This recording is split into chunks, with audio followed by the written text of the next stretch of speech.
Hindus নিউজের audio সংবাদে সকলকে স্বাগত। আমি অন্তর্বিশ্বাস জানিয়ে দিচ্ছি দিনের প্রধান খবরগুলো। পার্থ সাহার বিশ্বকাপ জয়। বাংলাদেশের প্রথম আল্ট্রা রানার হিসাবে ইউটিএমবি 168 কিলোমিটার সম্পন্ন।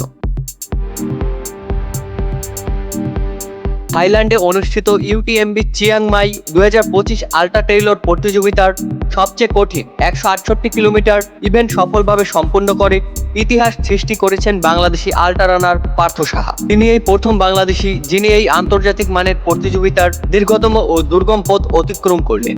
প্রায় 8100 মিটার উচ্চতা এবং কঠিন ভূখণ্ডের এই রেস তিনি 36 ঘন্টার কিছু বেশি সময় শেষ করেন। এই অর্জনের মাধ্যমে তিনি বিশ্বখ্যাত ইউটিএমবি মব ব্লা ফাইনালে অংশগ্রহণের যোগ্যতা অর্জন করেছেন।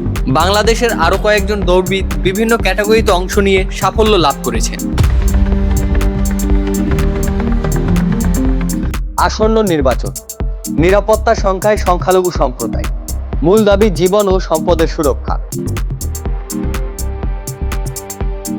আসন্ন জাতীয় সংসদ নির্বাচনকে সামনে রেখে বাংলাদেশের ধর্মীয় ও জাতিগত সংখ্যালঘু সম্প্রদায়ের মধ্যে তীব্র উদ্বেগ ও আতঙ্ক বিরাজ করছে। 2024 সালের গণ অভ্যুত্থানের পর অনুষ্ঠিত হতে যাওয়া এই নির্বাচন ভোটাধিকার প্রয়োগ করতে গিয়ে জীবন ও সম্পদের নিরাপত্তা নিয়ে শঙ্কায় রয়েছেন সাধারণ ভোটাররা। সংখ্যালঘু ভোটারদের কাছে এবার কোনো রাজনৈতিক আদর্শ নয়, বরং নিরাপত্তাই প্রধান বিবেচ্য বিষয়। ভোটারদের মনোভাব, যিনি আমাদের নিরাপত্তা নিশ্চিত করতে পারবে তাকেই আমরা ভোট দিব। গত আগস্টের পর থেকে সংখ্যালঘুদের উপর 2500-এর বেশি হামলা ও নির্যাতনের অভিযোগ উঠেছে। ভালুকায় পিটিয়ে হত্যা, চট্টগ্রামে অগ্নিসংযোগ এবং যশোরের অভয়নগরে অতীতের রাজনৈতিক সহিংসতার স্মৃতি ভোটারদের মনে গভীর ক্ষত ও অনিশ্চয়তা তৈরি করেছে।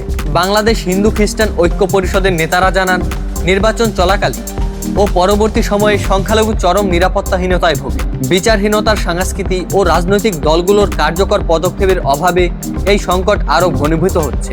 দেশের প্রায় 80টি সংসদীয় আসনে সংখ্যালঘুদের ভোট জয় পরাজয় গুরুত্বপূর্ণ ভূমিকা রাখে।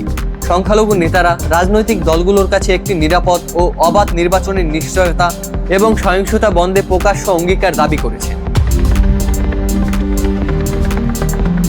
চট্টগ্রামে 350 ভরি স্বর্ণ ছিনতাইয়ের রহস্য উদ্ঘাটন। সাবেক পুলিশ কর্মকর্তা সহ গ্রেপ্তার 7 জন। গত 5ই জানুয়ারি চট্টগ্রাম নগরীতে এক স্বর্ণ ব্যবসায়ীর পথ আটকে 350 ভরি স্বর্ণ ছিনতাই করা হয়। এই ঘটনায় জড়িত থাকার অভিযোগে পুলিশের এক সাবেক উপপরিদর্শক এসআই সহ মোট 7 জনকে গ্রেপ্তার করেছে পুলিশ। গ্রেপ্তারকৃতদের কাছ থেকে লুণ্ঠিত স্বর্ণের মধ্যে 290 ভরি উদ্ধার করা হয়েছে। তদন্তে বেরিয়ে এসেছে, এই ছিনতাইয়ের মূল পরিকল্পনাকারী ছিলেন পুলিশের ওই সাবেক এসআই। তিনি তার অভিজ্ঞতা ও পরিচয় ব্যবহার করে এই অপরাধ সংগঠিত করেন। সিসিটিভি ফুটেজ বিশ্লেষণ ও তথ্য প্রযুক্তির সহায়তায় অপরাধীদের শনাক্ত করা হয়। চক্রটি দীর্ঘদিন ধরে ওই ব্যবসায়ীর উপর নজরদারি করেছিল। এ ঘটনায় থানায় মামলা হয়েছে এবং বাকি স্বর্ণ উদ্ধার ও অন্যান্যদের জড়িতদের খুঁজতে পুলিশি অভিযান অব্যাহত রয়েছে। সংখ্যালঘুদের নিরাপত্তা ও 8 দফা দাবিতে জাতীয় প্রেস ক্লাবের সামনে বিক্ষোভ। সারা দেশে সংখ্যালঘু সম্প্রদায়ের উপর হত্যা, ধর্ষণ, নির্যাতন এবং মন্দির ও বসতবাড়ি ভাঙচুরের প্রতিবাদে রাজধানীর জাতীয় প্রেস ক্লাবের সামনে বিক্ষোভ সমাবেশ করেছেন বাংলাদেশ সম্মিলিত সনাতনী জাগরণ জোট। শুক্রবার বিকেল 3টায় এই সমাবেশ অনুষ্ঠিত হয়। সমাবেশে সংগঠনের নেতারা অভিযোগ করেন, দেশের বিভিন্ন স্থানে সংখ্যালঘু সম্প্রদায়ের উপর মানবাধিকার লঙ্ঘনের ঘটনা ঘটেছে। তারা বলেন, এসব ঘটনা কোনো বিচ্ছিন্ন অপরাধ নয়, বরং পরিকল্পিত ও সংগঠিত সহিংসতার বহিঃপ্রকাশ। এই ভয়াবহ পরিস্থিতির প্রতিবাদে এবং নির্যাতিত জনগোষ্ঠীর ন্যায় বিচার ও নিরাপত্তা নিশ্চিতের দাবিতে তারা রাস্তায় নেমেছে।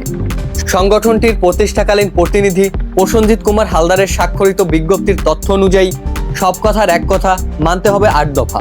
এই স্লোগানকে সামনে রেখে আন্দোলন পরিচালিত হচ্ছে। প্রেস ক্লাবের সামনে অনুষ্ঠিত এই সমাবেশ থেকে 5টি আশু দাবি তুলে ধরা হয়।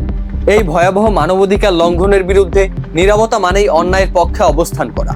ঐক্যের আহ্বান জানিয়ে নেতারা স্লোগান দেন, আমি চাই না বিভেদ, আমি চাই ঐক্য। যেখানে ঐক্য নেই সেখানে ন্যায় নেই। শুক্রবার ছুটির দিনে আয়োজিত এই কর্মসূচিতে সনাতনী সম্প্রদায়ের বহু সংখ্যক মানুষ অংশ নেন এবং অবিলম্বে তাদের দাবি মেনে নেওয়ার জন্য সরকারের প্রতি আহ্বান জানান।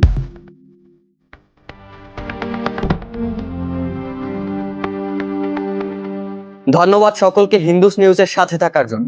নমস্কার।